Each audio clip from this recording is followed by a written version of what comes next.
There is a photograph. It is the last one ever taken of him. He is 7 years old. He is standing in front of his science fair project. He is smiling.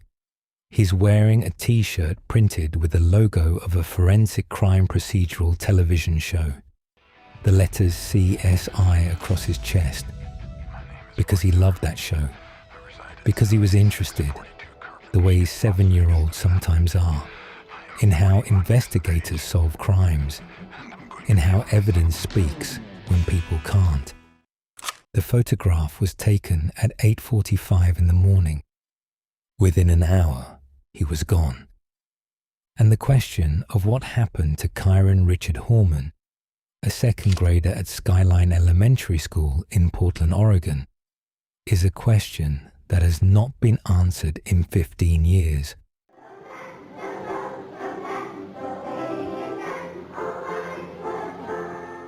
I believe that Terry Horman knows where Kyron is. Stepmom Terry Horman remains at the center of the investigation. Not because there are no suspects, not because there is no evidence, but because the truth, whatever it is, has remained on the other side of a door that has never fully opened. Yeah, we definitely got a late start here. Family didn't know that he wasn't at school. His teacher didn't see him, so we are feeling like we are behind the 8 ball. Was last seen by his mother at school walking to his classroom after a science fair. Today, police in Oregon are expanding the search for a missing 7-year-old boy. They are also asking for any photos. And this is the open file.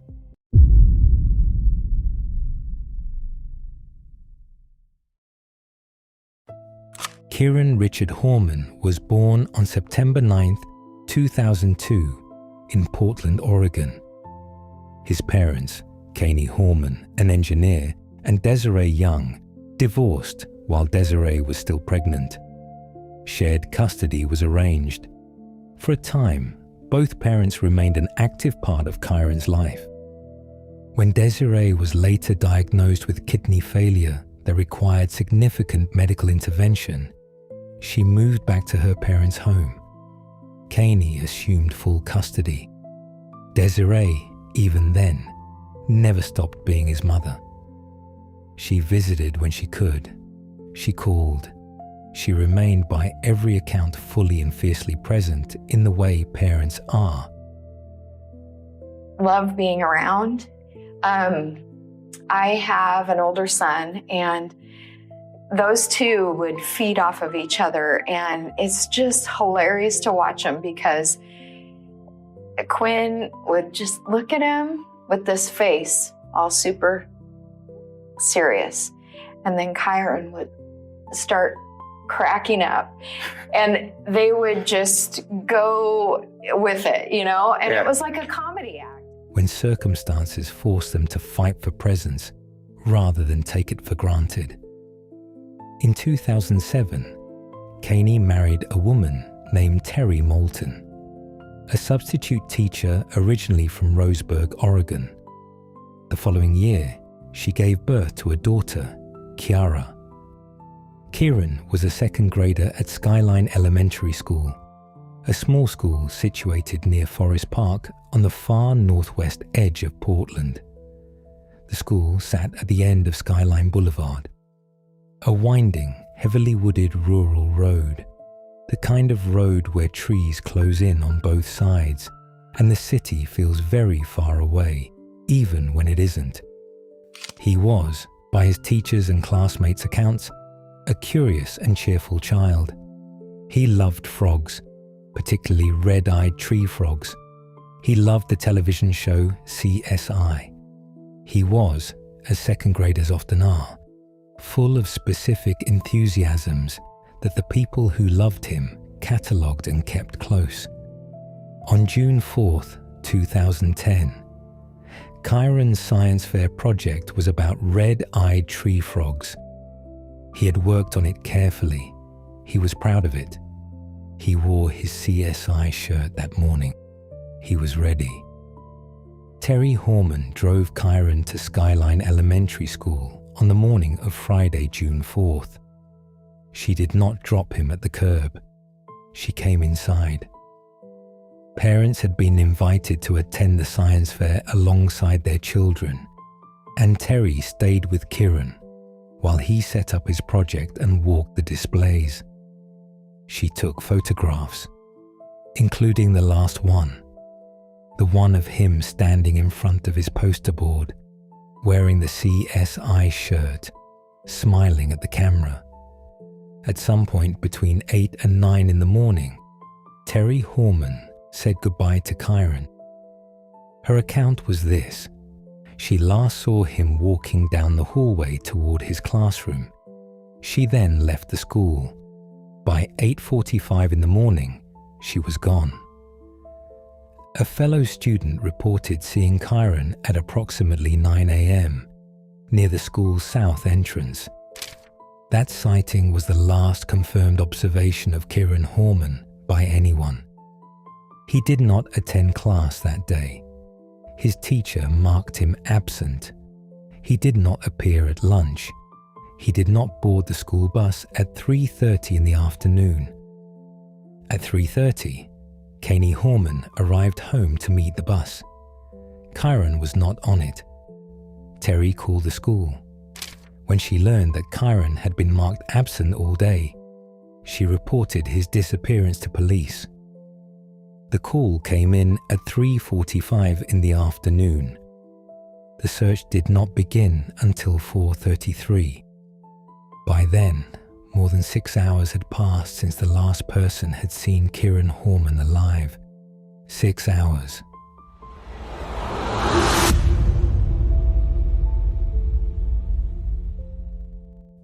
What no one knew, what no one could have imagined, was how much those 6 hours would cost. When investigators began working backward from the moment Terry made the call, they needed to account for her time. Her account was detailed enough to build a timeline around, and specific enough to reveal in its center an absence. We were coming back to the station from another story when my wife called. She was worried. She'd received an automated phone call from Portland Public Schools warning that a little kid had gone missing. The phone call was intended to just go to parents of Skyline School, but instead it went out to the entire community. Suddenly, parents all over the city were worried. After leaving the school at 8:45 in the morning, she said she ran errands at 2 different Fred Meyer grocery stores. Records confirmed she was at those locations until approximately 10:10 in the morning. Between 10:10 and 11:39, a gap of roughly an hour and a half, she said she was driving through the wooded West Hills of Portland, trying to soothe her toddler daughter Kiara's earache with the motion of the vehicle. Winding rural roads, no receipts, no surveillance cameras, no one who saw her. At 11:39, she checked into a 24-hour fitness approximately 11 miles from the school. She exercised until roughly 12:40 in the afternoon. By 1:21, she was home. She logged into Facebook. She uploaded the photos she had taken at the science fair, including the last known image of Kyron, standing in front of his project in his CSI shirt, smiling. She posted those photographs. And then she waited for a 7-year-old who was not coming home. The gap between 10:10 and 11:39 has never been fully explained. The rural roads Terry described driving, heavily forested, remote, connected to the same wooded corridor that surrounds Skyline Elementary and extends towards Sauvie Island, have never been confirmed by a single witness. That gap is where the investigation has lived for 15 years. The search that followed was the largest in Oregon history. Here with me today is Kyron Horman, Terry Horman, Tony Young, and Desiree Young. And remember, they stand together here today as a family. All our families, keep your prayers and thoughts on our little boy, because you never know the type of information that can come back to us and we can find him. So with that being said, Tony, can you come on down? Hello, my name is Tony Young, and I'm Kyron's stepfather. The family's asked me to speak on their behalf today. I would just like to say, Kyron, we miss you, we love you, and we need you home right now. We're doing everything we can to work with law enforcement and the search and the rescue crews to make sure that you can get back to us as soon as possible. We want to say how much we appreciate the outpouring of love and support, prayer and thoughts as we wait for you. Hi, I'm Kane. I'm Kyron's father. We want to thank the community, the parents, the children, bus drivers, and all of those who are being interviewed multiple times to help find Kyron. Thank you. We as the family know how difficult and stressful this is, but your memories and statements can help us find Kyron. We will never be able to thank you enough for that help. Finally, we would like to thank the media. If it was not for you showing Kyron on every newscast, printing his story in the papers, his face would not be known to everyone. People from around the nation have seen his picture. This helps tremendously. Please help us bring Kyron home. Over 10 days, more than 1,300 trained searchers came from Oregon, Washington, and California. Law enforcement established a perimeter focused on a 2-mile radius around Skyline Elementary and on Sauvie Island, approximately 6 miles away. A flat, marshy stretch of land along the Columbia River, threaded with agricultural fields and dense vegetation. We're gonna bring you home, buddy. Nothing is more important to your family, your friends, to us. So,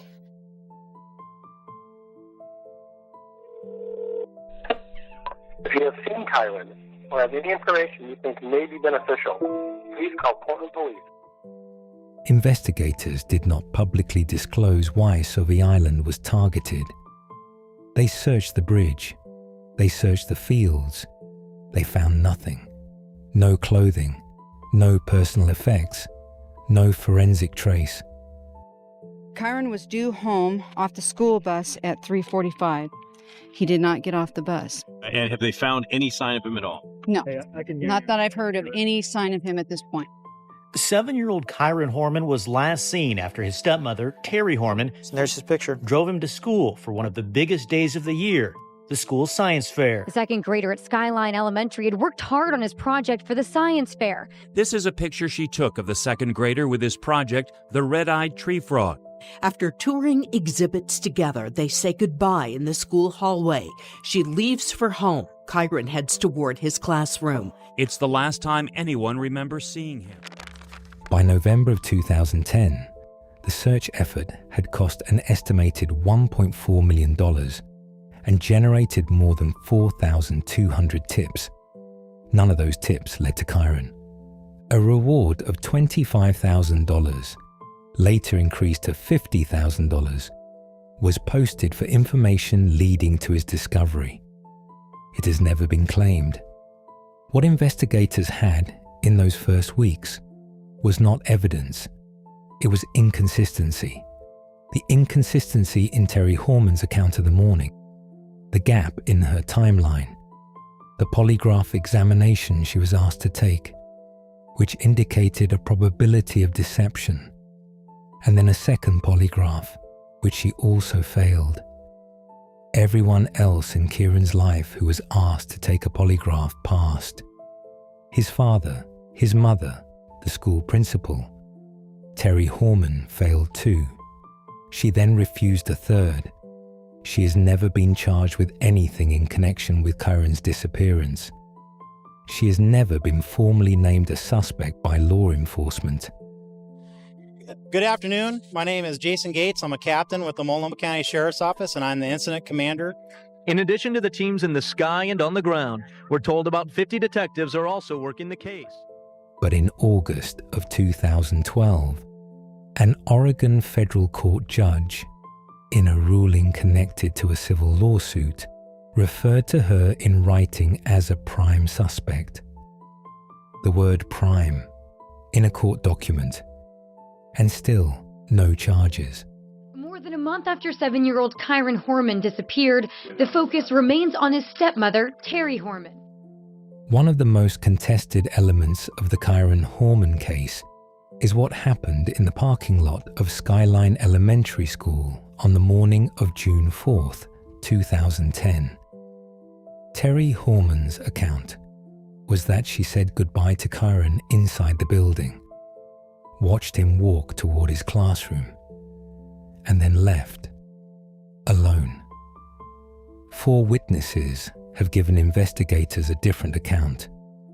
According to Kyron's mother, Desiree Young, who has spoken about this publicly on multiple occasions, 4 separate people told investigators they saw Terry leading Kyron out of the school and back toward her truck in the parking lot after the science fair had concluded. But Kyron Horman says Terry is not the woman he married. Since the second grader's disappearance, he says Terry, who has not been named a suspect, has failed 2 polygraph tests. If Terry did this, what could her motivation be? I have tried to put my head inside hers, and I can't. If those accounts are accurate, Terry Horman did not leave the school alone at 8:45. If those accounts are accurate, Kyron Horman walked out of his elementary school with his stepmother and got into her truck. And if that is what happened, then what Terry Horman did between 8:45 and 11:39 that morning is not merely an unexplained gap in an alibi. It is the entire story.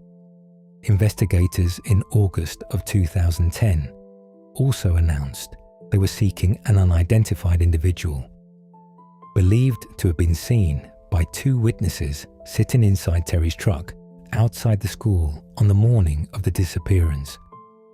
Bruce McCain, a former Multnomah County sheriff, told CBS News the identity of that second person, if he or she existed, could be critical in determining what happened to Kyron after 9 a.m. That individual was never publicly identified. The witnesses who placed Kyron in Terry's truck were never publicly named. 2 witnesses said they had seen that truck and that there was another adult inside of it that day.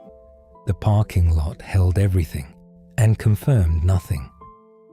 In the weeks after Kyron's disappearance, investigators obtained emails that Terry Horman had sent to friends in the period leading up to June 4th. Those emails were shown to Desiree Young. When Young described what she read in them, her language was precise. She said Terry had expressed in writing a severe hatred for Kyron. She said the emails revealed that Terry had blamed Kyron, a 7-year-old, for the problems in her marriage. That Kyron had become, in Terry's private communications, a point of contention, a source of resentment that had accumulated over time. She blames a lot of the marital problems between Caney and herself on Kyron, Young told reporters. It was a huge point of contention in their marriage, and she had expressed in great detail her hatred for Kyron. She continued, "I now believe, without a shadow of a doubt, that not only is she capable of hurting Kyron, it's clear that she could have hurt him in the worst possible way." The emails have never been released publicly. Investigators have acknowledged their existence.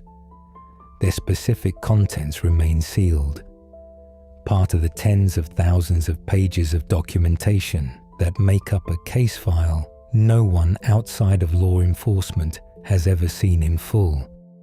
What they establish, if Young's account is accurate, is not guilt. They establish motive, the oldest, simplest element in any criminal investigation. The thing that answers the question not of how, but of why. A child, a marriage, a woman who, in private, had stopped pretending she didn't resent him. She believes Kyron was kidnapped by a man in a white pickup truck, one she said she saw parked at a 7-Eleven near the school. Apparently he looked dodgy and asked where the nearest school was. Why do you think the police have never charged you, called you a suspect, or even a person of interest? Because they have exonerating evidence they have not shown the public, and they should come forth with what they know. What's your theory on what happened? That he was taken from school. So you think a stranger came in and abducted him? Yes, and there's pedophiles in the area. Definitely. There is a God, and I'm with him, and I'm happy. Kyron is a very shy, super funny, very compassionate and loving child. In July of 2010, a man named Rodolfo Sanchez walked into a police station. Sanchez was a landscaper who had previously worked for the Horman family.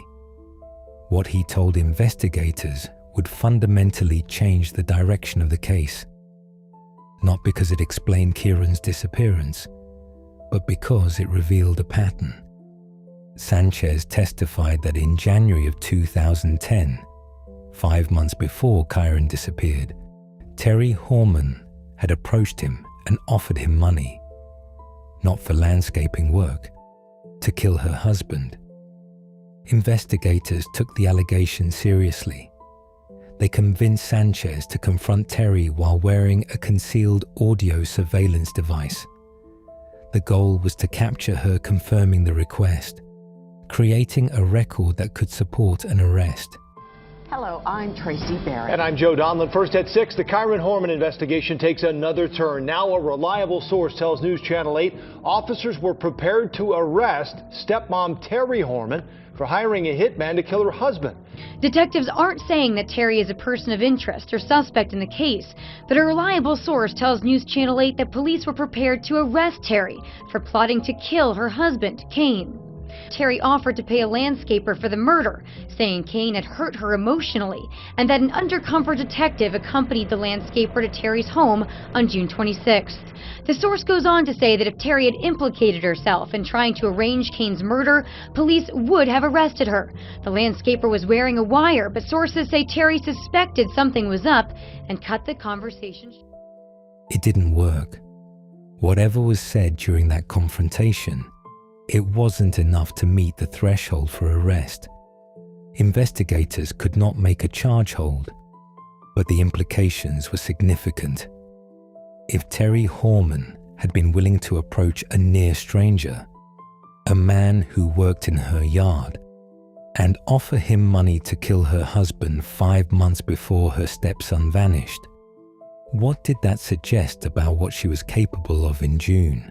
Kyron Horman has been missing for 2 months, disappearing from a most unlikely place, his elementary school in Portland, Oregon. Since then, the investigation has focused on a most unlikely person, Kyron's own stepmother. Are there any new leads at all? Many. Lots of Anything news. you can talk about or share that? No. It was not the only murder for hire allegation against her. Investigators also examined a similar allegation from years earlier, dating to her time in Roseburg, before she had ever met Kyron Horman. A pattern that, if true, had begun long before Kyron was born. None of it produced charges. On June 26, 2010, 3 weeks after Kyron disappeared, and days after learning what Sanchez had told police, Kyron Horman moved out of the house. He filed for divorce and obtained a restraining order against Terry the same day. The divorce was eventually finalized.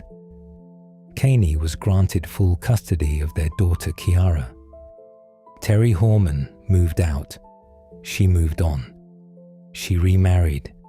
She now goes by a different name. She has never been charged with anything.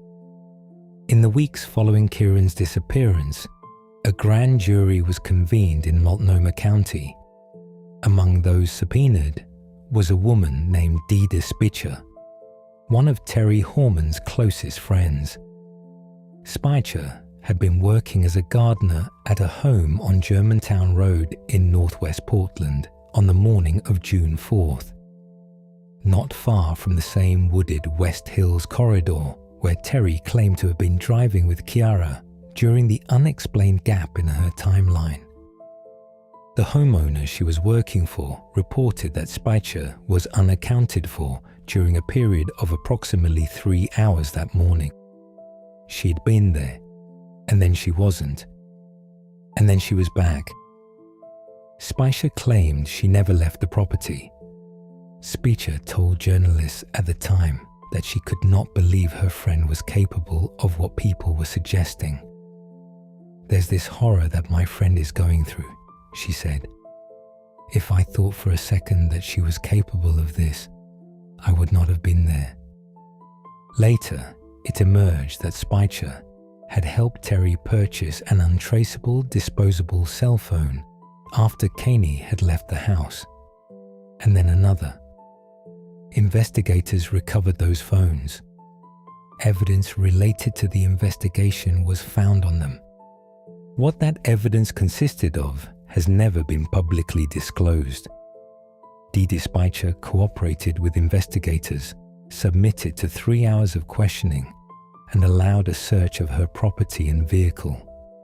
She was never charged with any crime. The 3-hour gap on Germantown Road, the burner phones, the recovered evidence. What those pieces mean, whether they mean anything at all, or whether they are the kind of details that look significant in isolation but dissolve under scrutiny, is something only the people with access to the full case file can say. The public does not have access to the full case file. Terry Horman to fully cooperate with the investigators to bring Kyron home. Know where Kyron is? Hey. Do you know where, Terry, do you know where Kyron is? Desiree and your husband are saying that you know where Kyron is. In May of 2025, on the eve of the 15-year anniversary of Kyron's disappearance, something shifted. Multnomah County District Attorney Nathan Vasquez, newly elected after his predecessor was criticized by Kyron's family for a lack of engagement with the case, announced that his office would conduct an exhaustive review of the investigation. This is a painstaking process involving tens of thousands of pages of reports, records, and other evidence, Vasquez said. "We have a dedicated team assigned to the case, and I am now being regularly briefed." 2 days later, the Multnomah County Sheriff's Office announced it was reorganizing and digitizing its investigative files, converting thousands of documents into a searchable database for re-examination by the FBI's Behavioral Analysis Unit. The unit, which uses behavioral analysis to assist criminal investigations, would be given access to the full digitized record. A former FBI special agent in charge in Portland described the significance. For one investigator to go through every file, you'd have to go to different places, and now you're digging through thousands of documents. By digitizing it now, everyone can access all the information instantaneously. A former prosecutor and journalist who reviewed the financial records of both offices through public records requests reached a sobering conclusion. "It looks to me," she said, "like an open investigation, not an active investigation." Desiree Young attended the 15-year anniversary vigil at Skyline Elementary.